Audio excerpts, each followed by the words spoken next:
Morning students. पिछले term पर electrostatics के पहले चैप्टर वैक्यूम क्षेत्र एवं कूलाम के नियम को डिस्कस किया था। आज इस यूनिट के दूसरे चैप्टर वैक्यूम फ्लक्स तथा गॉस की प्रमेय को डिस्कस करेंगे। सबसे पहले है वैक्यूम फ्लक्स। वैद्युत फ्लक्स वास्तव में किसी वैद्युत क्षेत्र का गुण है। वैद्युत क्षेत्र में यदि कोई काल्पनिक पृष्ठ स्थित हो तो काल्पनिक पृष्ठ से गुजरने वाली इन वैद्युत बल रेखाओं की संख्या के माप को उस तल से बद्ध वैद्युत फ्लक्स फाई कहते हैं।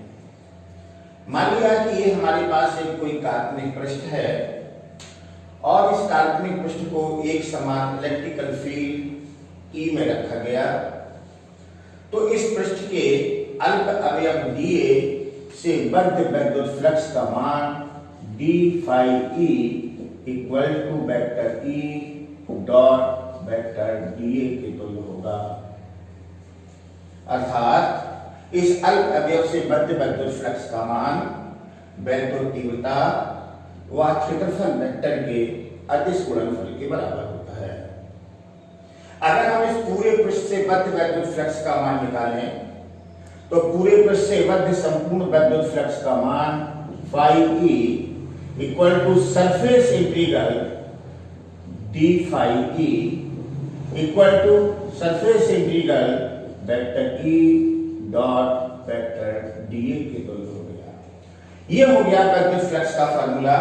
वैद्युत flux phi E equal to surface integral vector E dot vector dA. इस वैद्युत फ्लक्स को हम इस प्रकार से डिफाइन कर सकते हैं कि वैद्युत क्षेत्र के लंबवत घटक के पृष्ठीय समाकलन को उस पृष्ठ से बद्ध वैद्युत फ्लक्स फाई कहते हैं। अगर हम मान के चलें कि यहाँ पर वैद्युत तीव्रता वेक्टर ई व क्षेत्रफल वेक्टर डीए, आप लोगों को क्या याद रखना है कि कभी भी किसी पृष्ठ पर क्षेत्रफल वेक्टर सदैव पृष्ठ के तल के लंबवत होता है। यदि इन दोनों वेक्टरों के बीच का कोण थीटा हो तो vector E dot vector DA की वैल्यू ई डीए कॉस थीटा के इक्वल होगी।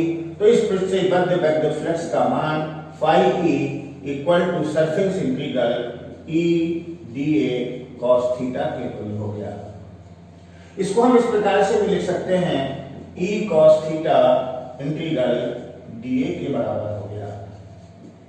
अगर इस काल्पनिक पृष्ठ के संपूर्ण एरिया को हम ए मान लें तो यहां पर हो जाएगा phi E equal to E A cos theta. ये हो गया किसी पृष्ठ से बद्ध संपूर्ण फ्लक्स का formula phi E equal to E A cos theta. इस फार्मूले के अनुसार अगर इन दोनों के बीच का कोण थीटा का मान 0 हो तो इससे बद्ध फ्लक्स का मान phi E equal to E to A के तुल्य होगा। अगर इन दोनों के बीच का एंगल 90 हो, मींस दोनों लंबवत हों, तो कंफर्म है कि इससे बद्ध फ्लक्स का मान 0 होगा। अगर हम वैद्युत फ्लक्स का यहाँ पर यूनिट निकालें तो यहाँ पर ये वैद्युत तीव्रता है, तो तीव्रता का मात्रक न्यूटन पर कूलाम होता है, एरिया का मात्रक मीटर स्क्वायर होता है, तो इसका यूनिट या इसका मात्रक न्यूटन मीटर स्क्वायर पर कूलाम हो गया। अगर इसका हम डायमेंशन फार्मूला निकालें तो डायमेंशन फार्मूला में ये हो गया न्यूटन के लिए mL/t-2, metre square L square और कूलाम के लिए हो गया A/t। तो इसका डायमेंशन फार्मूला हो गया mL/3t-3 और A-1। ये हो गया वैद्युत फ्लक्स का विमीय सूत्र। कभी भी किसी पृष्ठ से बद्ध वैद्युत फ्लक्स का मान ज्ञात करने के लिए सदैव हम phi E equal to integral vector E dot vector dA या phi E equal to E A cos theta का इस्तेमाल करके किसी भी पृष्ठ से बद्ध वैद्युत फ्लक्स के मान को ज्ञात कर सकते हैं। अभी तक आप लोगों ने इस चैप्टर में पढ़ा वैद्युत फ्लक्स। अगला है इसके बाद गॉस थ्योरम यानी गॉस की प्रमेय।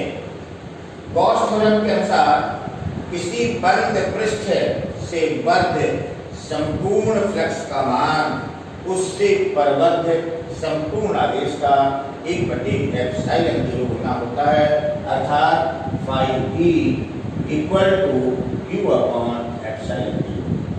हम मान के चलें कि इस बद्ध पृष्ठ से बद्ध आवेश का मान Q है, तो इस थ्योरम के अनुसार इस पृष्ठ से बद्ध संपूर्ण फ्लक्स का मान phi E equal to Q upon ε0, और इसी को हम ऐसे भी लिख सकते हैं phi E equal to surface integral vector E dot vector dA equal to Q upon ε0।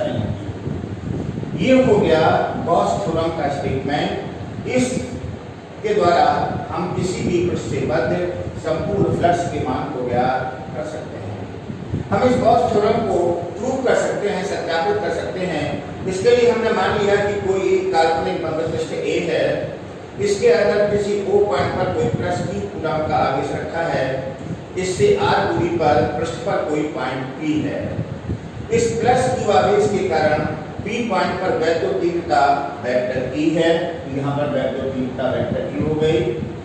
इस काल्पनिक पृष्ठ के एरिया का क्षेत्रफल वेक्टर, अगर इस काल्पनिक पृष्ठ के एरिया को हम dA मान लें, या यहाँ पर इस काल्पनिक पृष्ठ के अल्प अवयव के एरिया का मान dA हो, तो इसका क्षेत्रफल वेक्टर इस अल्प अवयव के पृष्ठ के लंबवत बाहर की ओर, तो यहाँ पर वेक्टर dA हो गया। तो इस अल्प अवयव से बद्ध वैद्युत फ्लक्स का मान d phi E फ्लक्स के फार्मूला के अनुसार vector E dot vector dA के तुल्य होगा। यदि वेक्टर E और वेक्टर dA के बीच का कोण थीटा है, तो इस फार्मूले से इसी का मान हो गया E dA cos थीटा। क्योंकि आपको सबको पता है किसी बिंदु आवेश के कारण r दूरी पर वैद्युत तीव्रता का मान कूलॉम के नियम से E equal to 1/4πε0 Q upon r²। तो इस अल्प अवयव से बद्ध वैद्युत फ्लक्स का मान d phi E equal to यह हो गया 1/4πε0 Q upon r² into dA cos theta. ये हो गया इस अल्प अवयव से बद्ध वैद्युत फ्लक्स का मान। लेकिन हमें पूरे पृष्ठ से बद्ध संपूर्ण फ्लक्स का मान ज्ञात करना है, तो पूरे पृष्ठ से बद्ध संपूर्ण फ्लक्स का मान phi E equal to surface integral d phi E के बराबर हो गया।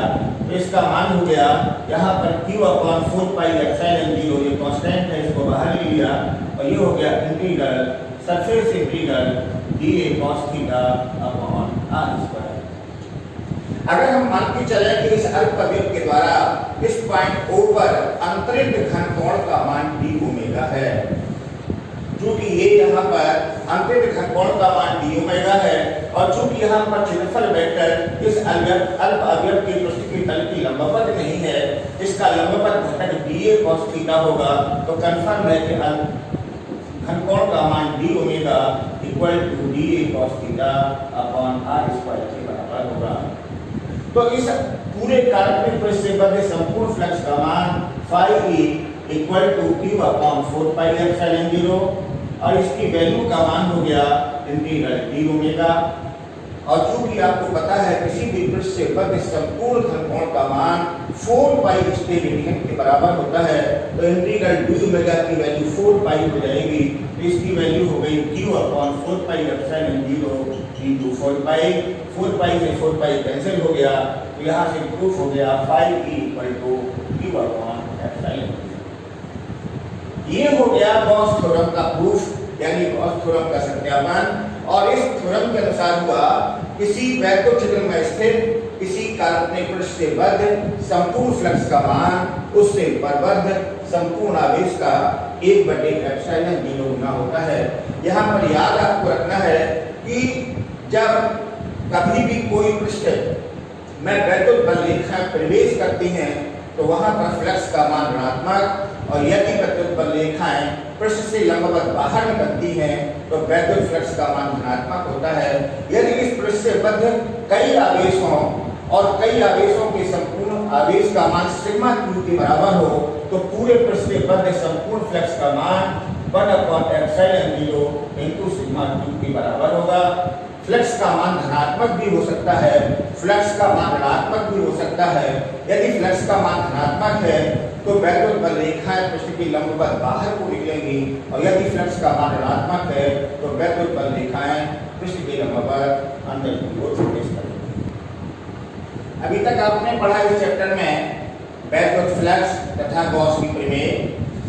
इस गॉस की प्रमेय का इस्तेमाल करके या गॉस की प्रमेय का प्रयोग करके ऐसे स्रोत जिनमें आवेश सममित रूप से वितरित है, ऐसे स्रोतों के कारण किसी भी पॉइंट पर वैद्युत तीव्रता के मान को ज्ञात किया जा सकता है। किसी भी सममित आवेश वाले स्रोत के कारण किसी पॉइंट पर वैद्युत तीव्रता का मान ज्ञात करने के लिए मुख्य बात ध्यान ये रखनी है कि पहले हम उस स्रोत के चारों ओर जिस पॉइंट पर हमें वैद्युत तीव्रता ज्ञात करनी है उस पॉइंट से गुजरता हुआ एक काल्पनिक पृष्ठ खींचते हैं, और ऐसे काल्पनिक पृष्ठ को गॉसियन पृष्ठ कहते हैं। गॉसियन पृष्ठ एक ऐसा पृष्ठ है जिस पृष्ठ के अंदर और जिसके बाहर किसी भी पॉइंट पर वैद्युत तीव्रता के मान को ज्ञात किया जा सकता है। वैद्युत और वो पृष्ठ सदैव उस पॉइंट से होकर गुजरना चाहिए जिस पॉइंट पर हमें वैद्युत तीव्रता का मान ज्ञात करना है। हमने मान लिया कि ये हमारे पास एक अनंत लंबाई का एक समान रूप से आवेशित सीधा तार है। इस आवेशित सीधे तार से r दूरी पर स्थित किसी पॉइंट पर हमें वैद्युत क्षेत्र की तीव्रता ज्ञात करनी है। तो इस P पॉइंट से गुजरता हुआ इस तार के सममित एक पृष्ठ खींचते हैं, काल्पनिक पृष्ठ खींचते हैं। ऐसे काल्पनिक बेलनाकार पृष्ठ को गॉसियन पृष्ठ कहते हैं। यदि इस काल्पनिक पृष्ठ की या बेलनाकार पृष्ठ की लंबाई n हो और इस पर आवेश का मान q हो तो कन्फर्म है कि इस पृष्ठ का रैखिक आवेश घनत्व होगा, और रैखिक आवेश घनत्व का मान लैम्डा इक्वल टू q/L के बराबर होगा। इस P पॉइंट पर वैद्युत तीव्रता ज्ञात करने के लिए P पॉइंट से गुजरता हुआ जो काल्पनिक सममित पृष्ठ है, इस पृष्ठ के किसी पॉइंट P पर वैद्युत तीव्रता वेक्टर E व क्षेत्रफल वेक्टर dA एक दूसरे के अनुदिश होंगे, जबकि इस गॉसियन पृष्ठ के दोनों तलों पर तीव्रता वेक्टर E व क्षेत्रफल वेक्टर dA एक दूसरे के लंबवत होंगे। क्योंकि अभी आप पढ़ चुके हैं गॉस थ्योरम के अनुसार किसी भी पृष्ठ से बद्ध संपूर्ण फ्लक्स का मान phi E equal to surface integral vector E dot vector dA equal to q/ε0 के बराबर होता है। इस फार्मूले के अनुसार जो हमारा गॉसियन पृष्ठ है इसके दोनों तलों से बद्ध वैद्युत फ्लक्स का मान 0 होगा, क्योंकि यहाँ पर इन दोनों वेक्टर्स के बीच का एंगल 90 होगा। तो इस फार्मूले से phi E का मान 0 हो जाएगा। परंतु इस पृष्ठ से बद्ध या इसके चारों वक्राकार पृष्ठ से बद्ध या पूरे काल्पनिक पृष्ठ के लिए संपूर्ण फ्लक्स का मान phi E equal to surface integral, यहाँ पर वेक्टर E डॉट dA में ये हो गया E dA और बीच के कोण का मान 0 है, cos 0 का मान 1 हो गया, इसका मान phi E equal to surface integral E dA के बराबर हो गया। या इसी को हम ऐसे भी कह सकते हैं E इंटीग्रल dA के बराबर हो गया।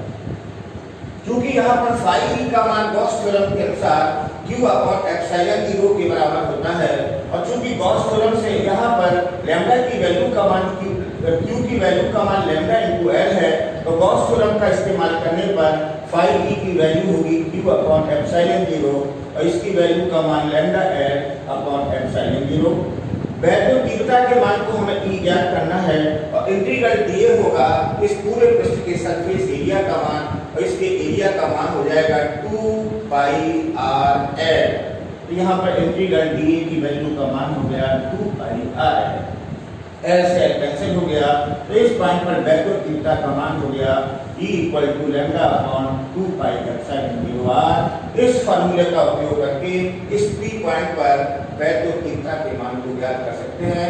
क्योंकि ये तीव्रता एक वेक्टर क्वांटिटी है, अगर इसी को हम वेक्टर के रूप में लिखेंगे तो इसको हम ऐसे भी लिख सकते हैं vector E equal to λ/2πε0r × n। जहां पर n कैप एकांक वेक्टर है। इस फार्मूले का उपयोग करके एक समान रूप से आवेशित सीधे तार के समीप किसी पॉइंट P पर वैद्युत तीव्रता ज्ञात की जा सकती है। इस फार्मूले में ध्यान रखें कि तीव्रता E प्रोपोर्शनल 1/r। इसका मतलब कि ऐसे एक समान रूप से आवेशित सीधे तार के कारण किसी पॉइंट पर तीव्रता उसकी दूरी के व्यक्तमानुपाती होती है। अगर हम तीव्रता व दूरी के बीच में ग्राफ खींचें तो तीव्रता को हमने इस अक्ष पर y अक्ष पर ले लिया, दूरी को हमने x अक्ष पर ले लिया, तो कर्सर में इसका खींचा गया ग्राफ इस प्रकार से वक्राकार प्राप्त होगा। और जैसे जैसे दूरी का मान बढ़ेगा वैसे वैसे तीव्रता का मान घटेगा।